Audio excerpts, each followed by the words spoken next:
You know what's funny about galactic civilizations? They have this adorable habit of assuming that just because they've figured out faster than light travel, they've also figured out everything else worth knowing. It's like watching a toddler who just learned to walk declare themselves ready for the Olympics. The Galactic Council, and yes, they actually called themselves that with a straight face, had been running things for about 3,000 years when humanity finally showed up to the party.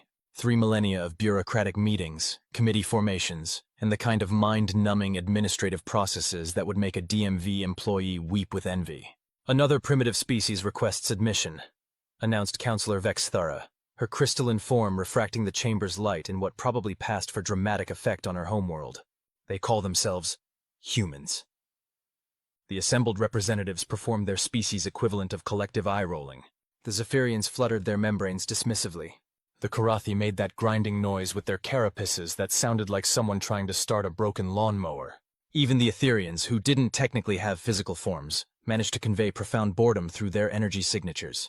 "Let me guess," rumbled Counselor Thrax, his massive bulk causing minor seismic activity in the chamber floor. "They've discovered nuclear fission, think they're hot stuff, and want to play with the big kids?"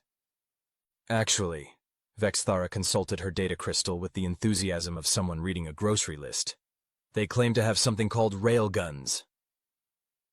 The silence that followed was the kind you get when someone tells a joke so bad that even crickets refuse to chirp.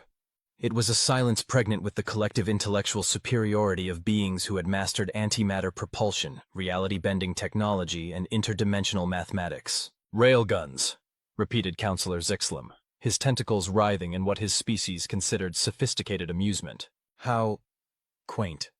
Shall we inform them that we stopped using kinetic weapons around the time we discovered how to harness the cosmic forces of creation itself?" Now. Thrax's voice carried the patronizing tone of someone explaining basic concepts to a particularly slow child. "We must be diplomatic. These humans are probably very proud of their little metal accelerators." And there it was, folks. The moment that would go down in galactic history as the underestimation heard round the galaxy. But we're getting ahead of ourselves. David Kowalski, Dave to anyone who didn't want their teeth rearranged, stood on the bridge of the UES Thunderstrike and watched the Galactic Council's welcoming committee approach. The committee consisted of 3 ships that looked like someone had asked a committee of abstract artists to design military vessels while having a particularly bad acid trip. "Sir," called Lieutenant Torres from the communications station, "they're hailing us with what appears to be a children's song?" Dave raised an eyebrow. At 35, he'd seen enough weird stuff in his military career to know that the universe had a sense of humor, and it wasn't a particularly good one. "Put it through." The main screen flickered to life, revealing what looked like a cosmic Muppet convention. The lead alien, a being that resembled a cross between a jellyfish and a disco ball, was indeed singing, in what sounded like baby talk. "Greetings, little primitive species. Welcome to the big galaxy. Please don't touch anything sharp or you might hurt yourselves." Dave turned to his XO, Commander Harris, whose expression suggested she was seriously considering the benefits of early retirement. Are they talking to us like we're toddlers?" "Appears so, sir." "And they're doing it in song form?" "Affirmative, sir." Dave nodded slowly. "Right. Open a channel." He straightened his uniform and wore his best diplomatic expression, the kind that didn't quite reach his eyes, and suggested that while he was being polite, he was also calculating the most efficient way to disassemble everything in the room. "This is Captain David Kowalski of the United Earth ship Thunderstrike. We appreciate your enthusiastic welcome. However, I should probably mention that we left our finger paints and juice boxes at home." The cosmic jellyfish's song faltered. "Excuse me? Oh, I'm sorry. Were we supposed to respond in nursery rhyme? Because I can do that. Mary, quite contrary, how do your assumptions grow? With silver bells and cockle shells and pretty maids all in a row? Of battleships armed with weapons that could turn your pretty light show there into expensive space debris." The transmission cut off abruptly. "Sir," Harris said, fighting back a grin, "I don't think that's how diplomatic first contact is supposed to go. Commander, in my experience, respect is earned, not given because someone asks nicely. And right now, I'm getting the distinct impression that they think we're some kind of galactic charity case." He wasn't wrong. 3 hours later, the Galactic Council convened an emergency session. Emergency sessions were rare, mostly because getting several hundred different species to agree on anything, including the definition of emergency, typically took longer than most actual emergencies lasted. They insulted diplomatic envoy Blissthara, announced Counselor Vexthara, her crystalline form now pulsing an angry shade of vermilion. Called her a light show. Technically, interjected Counselor Nimrod, his digitized voice crackling through the chamber's speakers. They called her a pretty light show. I believe that was meant as a compliment. That's even worse. They think they can... Vexthara sputtered, which was impressive considering her species communicated through controlled light refraction. Can what? Thrax leaned forward, his interest piqued. In 3,000 years of council membership, he'd never seen Vexthara at a loss for words. What exactly did this human say? The chamber's central display activated, showing a recording of Dave's transmission. The assembled representatives watched in various states of confusion, amusement, and, in a few cases, what might have been grudging respect. He quoted primitive human literature, Vexthara said, her tone suggesting this was somehow worse than declaring war. And then he made threats. Did he, though? Counselor Zixlam's tentacles were now moving in the pattern his species used for deep contemplation. I analyzed the linguistic structure. He was making a statement of capability, not a threat of action. What's the difference? Demanded another counselor. A threat is, I will hurt you. A statement of capability is, I can hurt you, but I probably won't unless you give me a reason. Humans appear to understand the distinction. Thrax's deep rumble filled the chamber. You're overthinking this. They're a primitive species with primitive weapons. What possible threat could they pose to civilizations that have mastered the fundamental forces of reality? And that, dear readers, was question number 2 that would haunt galactic historians for centuries to come. Dave was studying the intelligence reports when the second diplomatic overture arrived. This time it wasn't a singing jellyfish. This time it was what appeared to be a 6-foot-tall lobster wearing the kind of ceremonial robes that suggested either deep religious significance or a profound lack of fashion sense. Captain Kowalski, the lobster being began, its translator rendering what were probably clicks and chittering sounds into overly formal English. I am Ambassador Clickstar of the Karathi delegation. I come bearing an offer of protection. Dave looked at Harris, who raised an eyebrow in the universal expression of, here we go again. Protection from what, Ambassador? Why, from the dangers of deep space, of course. Pirates, cosmic phenomena, accidentally flying into a star because you don't know any better. These things happen to developing civilizations. I see, and this protection would cost us? Oh, nothing too expensive. Perhaps exclusive mining rights to your asteroid belts. Trading concessions. A modest tribute of rare Earth elements. The usual. Dave nodded thoughtfully. Ambassador Clickstar, can I ask you something? Of course. How many developing civilizations have you extended this generous offer to? Clickstar's antennae twitched, probably their equivalent of a nervous smile. Oh, dozens, and they're all very grateful for our protection. And how many of these civilizations would you say developed past the point of needing protection? Well, that's not really. The point is that space is dangerous. Dave leaned back in his command chair. Ambassador, I'm going to tell you something that might come as a shock. We've been protecting ourselves for quite some time now. Hell, we've been protecting ourselves from each other for millennia, and let me tell you, humans can be real bastards when they put their minds to it. But surely you understand that there are threats out here that your primitive weapons simply cannot... Primitive? Dave's voice acquired that particular edge that Harris recognized as the precursor to spectacularly poor diplomatic decisions. Ambassador, would you like to see one of our primitive weapons? I suppose that would be educational. Dave's expression wasn't particularly reassuring. Fire control. This is the captain.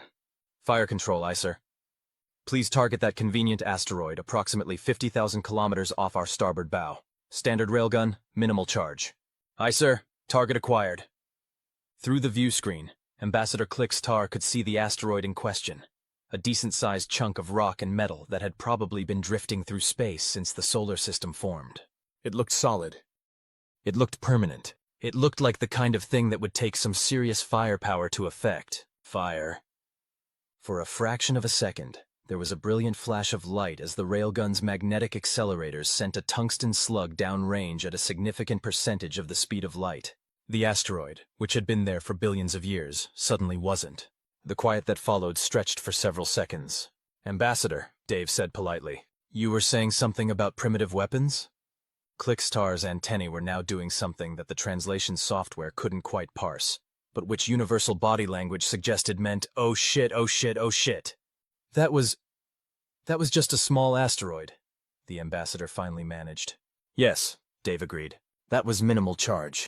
Would you like to see what happens when we're actually trying? I think I need to report back to the council. You do that. Oh, and ambassador? Next time you want to offer someone protection, you might want to make sure they actually need it first. The emergency session that followed could have been titled 67 Different Ways to Say We May Have Fucked Up in Galactic Basic. Ambassador Clickstar's report had been illuminating. And by illuminating, the council meant absolutely terrifying in ways that challenged their fundamental understanding of how the universe worked. They vaporized an asteroid, Clickstar was saying for the 7th time. Not destroyed, not broken apart. Vaporized. There was literally nothing left but expanding plasma and some very confused cosmic dust. How much energy would that require? Asked Counselor Nymphy, her harmonious voice carrying just a hint of what her species considered panic. According to our sensors, Clickstar consulted his datapad with shaking claws. Approximately 47 terajoules, delivered instantaneously. The chamber fell silent. 47 terajoules was, well, it was enough energy to power a small city for a month. And these humans had just casually tossed that much firepower at a rock, because someone had called their weapons primitive. That's impossible, declared Counselor Vexthara, but her light patterns were flickering uncertainly. Kinetic weapons can't generate that kind of energy release. The physics don't work. Unless, Counselor Zixlam's tentacles were now writhing in what his species called the pattern of terrible realization. They've found a way to accelerate projectiles to relativistic velocities, which is theoretically impossible without massive power sources, Vexthara insisted. Theoretically, agreed Thrax. But these humans seem to have a habit of ignoring theory. Counselor Nymphy raised a harmonic that commanded attention. There's something else. Our deep space monitoring stations have been analyzing their ship signatures. These humans, they're not using antimatter drives. Fusion? Asked someone. No, something else. Something that generates power signatures we don't recognize. The pause that followed was the kind that usually preceded either profound discoveries or profound disasters. Sometimes both. I think, Thrax said slowly, we may need to reconsider our initial assessment of humanity. You think? Clickstar's translator was having trouble keeping up with his rapid-fire chittering. They have weapons that could punch holes through our dreadnoughts like they were made of tissue paper, and we offered to protect them. Calm yourself, Ambassador, Vexthara said, though her own light pattern suggested she was anything but calm. We are the Galactic Council. We have 3,000 years of experience in dealing with primitive species. Counselor? Zixlam's voice carried a note that his species reserved for pointing out obvious truths that others were missing. I don't think they're primitive. Back aboard the Thunderstrike, Dave was getting a crash course in galactic politics courtesy of the ship's AI, Aria. Unlike the cheerful, helpful AIs from science fiction, Aria had been programmed by actual military personnel, and consequently had the personality of a particularly sarcastic drill sergeant. So let me get this straight, Dave said, rubbing his temples where a headache was forming. The Galactic Council has been running a protection racket for 3,000 years? That's a somewhat reductive but essentially accurate assessment, Captain, Aria replied in her crisp, vaguely British accent. They identify primitive civilizations, offer protection from galactic threats, and in exchange receive tribute in the form of resources, technology, and labor. And nobody's ever called them on this? Several species have attempted to resist. The results were unfortunate. Define unfortunate. Complete societal collapse, usually. The Council has a doctrine of graduated response that begins with economic isolation and typically ends with what they term humanitarian intervention. Dave studied the tactical displays showing the positions of Council ships throughout the local systems. And they think they can do this to us? Based on their previous encounters with species at similar technological levels, yes. Captain, I should note that their confidence isn't entirely misplaced. The Council fleets are equipped with weapons and defenses based on technologies we don't fully understand. But they appear to operate under the assumption that all species follow similar technological development paths. They expect energy weapons, deflector shields, and faster-than-light drives. They don't expect... Aria paused in a way that suggested she was choosing her words carefully. They don't expect what, Aria? They don't expect humans, sir. Dave's expression turned grim. Elaborate. Most species develop technology in response to environmental pressures or resource scarcity. Humans develop technology because they're bored, curious, or want to kill each other more efficiently. It's a very different approach. And the railguns? According to my analysis of their reaction patterns, they genuinely didn't believe kinetic weapons could be effective against modern defenses. Their shields are designed to deflect energy weapons and absorb radiation. They're not particularly effective against objects moving at significant fractions of light speed. Dave considered this. Arya, run a simulation. How would our current weapons loadout perform against Council fleet defenses? Based on available data. Quite well, Captain. Disturbingly well. Define disturbing. A full railgun barrage from the Thunderstrike would likely destroy any Council vessel currently in this system. Their shields would be as effective as tissue paper against hypervelocity tungsten penetrators. Dave was quiet for a long moment. And they don't know this? I believe they're beginning to suspect, sir. Well, Dave said, settling back in his command chair. That's going to make the next diplomatic meeting interesting. The third diplomatic contact came 12 hours later, and this time the Council wasn't taking any chances. They sent their best negotiator, Councillor Ethmer of the Luminary, a species known throughout the galaxy for their ability to find peaceful solutions to the most intractable conflicts. Ethmer was also, by any objective standard, absolutely gorgeous. The Luminary had evolved from energy beings that had somehow learned to maintain physical forms, and the result was creatures that looked like they'd been designed by someone with a very generous imagination and a deep appreciation for classical art. The fact that Ethmer had volunteered for this particular assignment suggested that the Council was either very confident in their diplomatic abilities or very worried about what might happen if negotiations went badly. Captain Kowalski. Ethmer's voice was like music, literally, since her species communicated through harmonic frequencies that the Universal Translator rendered as the most beautiful sound Dave had ever heard. I come seeking understanding. Dave had to admit that was a refreshing change from singing jellyfish and protection racket lobsters. Understanding is good, Counselor. What would you like to understand? Your people, your capabilities, your intentions. Ethmer's form shimmered as she spoke, cycling through patterns of light that were probably meaningful to her species but just looked pretty to humans. The Council may have misjudged your civilization. Misjudged is a diplomatic way of putting it, Dave agreed. But I appreciate the honesty. What would you like to know? Your weapons. The demonstration you provided to Ambassador Clickstar was impressive. But surely such devices require enormous power sources. Infrastructure that would be vulnerable to disruption? Dave's demeanor brightened slightly. He was beginning to like this Ethmer person. She was asking the right questions instead of making stupid assumptions. Arya, bring up the technical specifications for the Mark 7 railgun system. The bridge's main display activated, showing a detailed schematic of the weapon that had turned the asteroid into cosmic dust. Ethmer studied it intently, her form flickering as she processed the information. This is elegant, she said finally. Simple. But I don't understand the power source. These capacitor banks couldn't possibly store enough energy for the kind of output we observed. They don't store it, Dave explained. They generate it on demand. From what? Controlled nuclear fusion. Each railgun has its own miniaturized reactor. Ethmer's harmonic frequencies shifted into what the translator rendered as profound confusion. That's impossible. Fusion reactors require massive containment systems, complex fuel cycles, enormous infrastructure. If you're trying to build a power plant, sure. But if you're just trying to make something go very fast in a very straight line for a very short period of time, the requirements are different. Dave called up another schematic, this one showing the fusion bottle that powered each railgun. It was, by galactic standards, absurdly compact. By human standards, it was an engineering masterpiece that had taken 50 years and the combined efforts of every major industrial power on Earth to perfect. You've miniaturized stellar fusion, Ethmer said, her voice carrying notes that the translator couldn't quite parse, but which sounded like a combination of awe and terror. We've miniaturized a lot of things, Dave said mildly. Humans are good at making things smaller, more efficient, and more lethal. Usually all at the same time.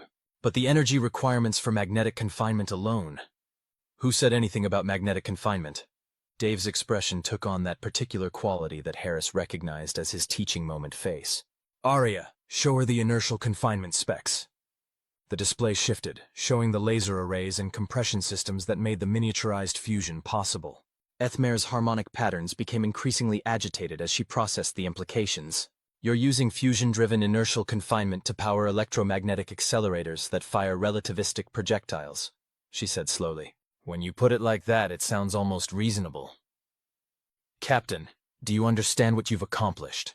This level of miniaturization, This energy density, it represents a fundamental breakthrough in applied physics. The applications are what, Counselor? Ethmer was quiet for a long moment. When she spoke again, her voice carried harmonics that the translator rendered as something very much like fear. Unlimited. The emergency session that followed Ethmer's report was less a diplomatic gathering and more a group therapy session for civilizations experiencing an existential crisis. They've weaponized stellar fusion, Ethmer was saying, her usually melodious voice now carrying discordant notes of anxiety. Not harnessed it, not contained it, weaponized it. Each of their ships carries dozens of miniaturized stars. That's hyperbole, Counselor Vex Thara insisted, but her light patterns were flickering erratically. Fusion reactions aren't stars. The energy density is comparable, Ethmer replied, and they're using it to accelerate projectiles to velocities that approach the cosmic speed limit. Do you understand what this means? The chamber was silent except for the various sounds of species-specific anxiety responses. Carapaces grinding, tentacles writhing, energy beings fluctuating at frequencies that made the chamber's lights flicker. It means, Counselor Zixlum said slowly, that they've solved the fundamental energy problem that has limited military applications for every species in the galaxy. Exactly. We use antimatter because it's energy dense. They use fusion because they've figured out how to make it energy dense. And fusion fuel is everywhere in the universe. Thrax's rumble filled the chamber. But surely they can't have many of these weapons. The resources required to build such systems. Sir, interrupted a technician. We're receiving reports from our monitoring stations. The humans have 17 ships in this system. Each ship appears to carry between 20 and 40 railgun emplacements. The hush that followed was deafening. They're not exploring, Counselor Nymphe said, her harmonics barely above a whisper. They're not seeking membership in the galactic community. They're conducting a military survey. Of what? Asked Vexthara. Of us. 24 hours after the Council's collective nervous breakdown, the fourth diplomatic contact came from the Council as a whole, and it was delivered by a fleet. Not a small fleet, not a patrol fleet.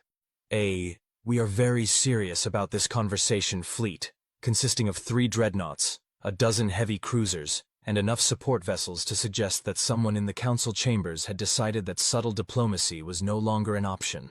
Dave stood on the bridge of the Thunderstrike and watched the armada approach with the kind of professional interest that comes from years of military service and a healthy respect for firepower.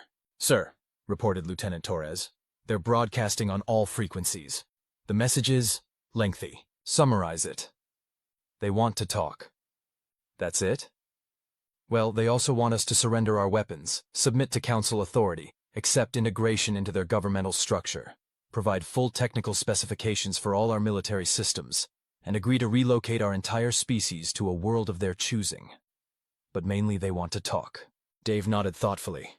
And if we refuse? They'll be very disappointed in us. Harris, what's your tactical assessment? Commander Harris consulted her displays with the practiced calm that came from years of serving with a captain who treated impossible odds as personal challenges. 17 ships versus approximately 70. They have us significantly outnumbered. But their ships are big, slow, and apparently designed around the assumption that all space combat takes place at energy weapon ranges. They're positioned like they expect a traditional fleet engagement. And we don't fight traditional fleet engagements. No, sir, we do not. Dave opened a channel to the Council fleet. This is Captain Kowalski. I understand you'd like to chat. The response came from what was obviously the fleet's flagship, a massive vessel that looked like someone had crossed a cathedral with a weapons platform and then added racing stripes. The being on the screen appeared to be some kind of aquatic species stuffed into a mechanical suit. Captain Kowalski, I am Fleet Admiral Glubtex of the Council Defense Force. You will surrender your vessels immediately and submit to Council authority. Dave raised an eyebrow. That's a bold opening gambit, Admiral.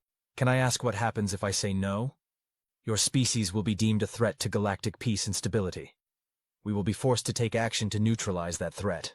I see, and this action would involve the complete destruction of your fleet, followed by the pacification of your homeworld. Dave was quiet for a moment, studying the tactical display. 70 ships, each one probably carrying enough firepower to glass a continent. It was, by any objective measure, overwhelming force. Admiral, can I share something with you? You may speak.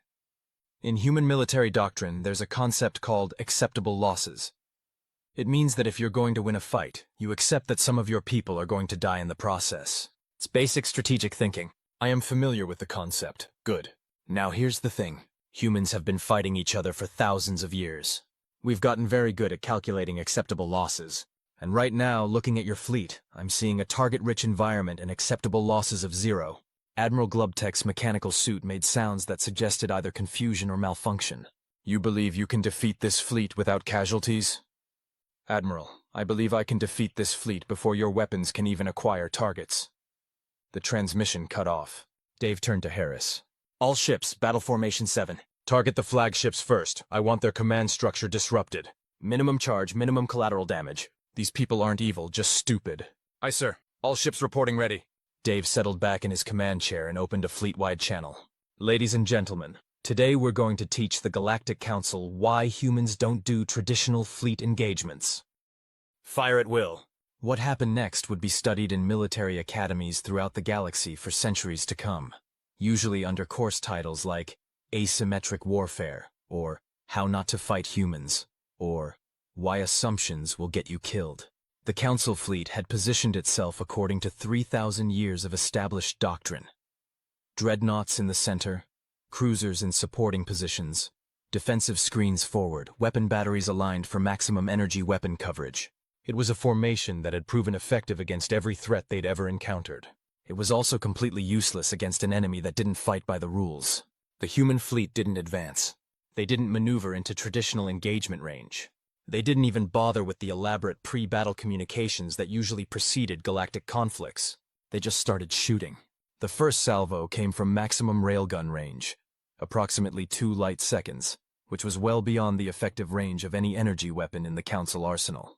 17 ships fired simultaneously, each targeting a different Council vessel with computer-guided precision that made traditional gunnery look like throwing rocks. Admiral Glubtex had exactly enough time to register incoming projectiles on his sensors before the first tungsten slug punched through his flagship's shields, armor, and superstructure like they were made of paper.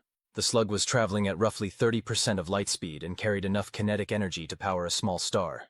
The Eternal Wisdom, 3 kilometers of advanced alien engineering and the pride of the Council fleet, simply ceased to exist. One moment it was there, the next it was an expanding cloud of superheated plasma and confused atomic particles. Evasive maneuvers! Glubtex's successor shouted from the backup command ship. But evasive maneuvers require time to execute, and railgun slugs don't particularly care about your acceleration curves. The second salvo arrived while the Council ships were still trying to process what had happened to the first. Then the third. Then the fourth. By the time the surviving Council vessels managed to orient their weapons toward the human fleet, they'd lost 18 ships and their entire command structure.